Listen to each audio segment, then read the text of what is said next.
Welcome to our channel. Today we how to transfer direct deposit setup for new accounts with SoFi, full guide step by step clearly. To transfer your direct deposit setup for new accounts with SoFi, start by opening your SoFi app or visiting the SoFi website. Log in to your existing account using your credentials. Navigate to the settings section in the app or website. Select the direct deposit option from the menu.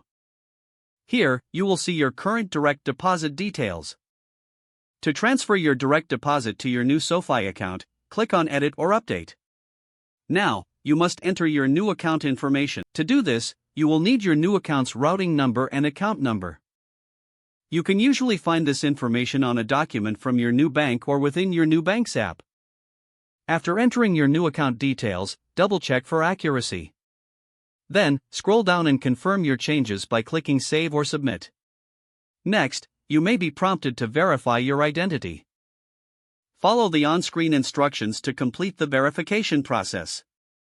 After submitting your updated direct deposit information, you'll receive a confirmation message.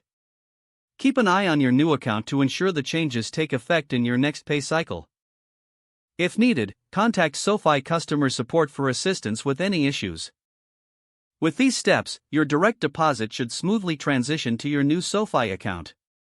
If the page does not load, refresh the browser or try again in a private or incognito window. Make sure you are using the correct email address, then retype it carefully to avoid small typos. If your password is not accepted, use the reset option and create a new strong password you can remember. Check your spam folder for verification or security emails, then complete any requested confirmation steps. Enable two-factor authentication if available to improve account security and reduce unauthorized access risk.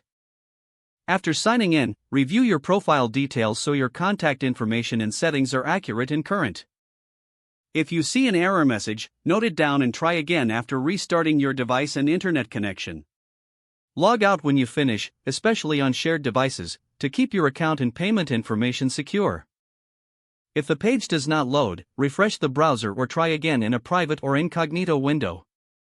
Make sure you are using the correct email address, then retype it carefully to avoid small typos.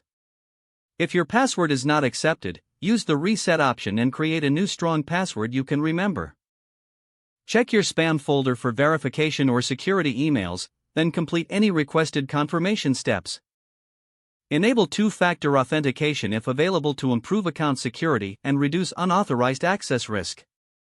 Don't forget to like this video and subscribe to our channel for more step-by-step tech guides.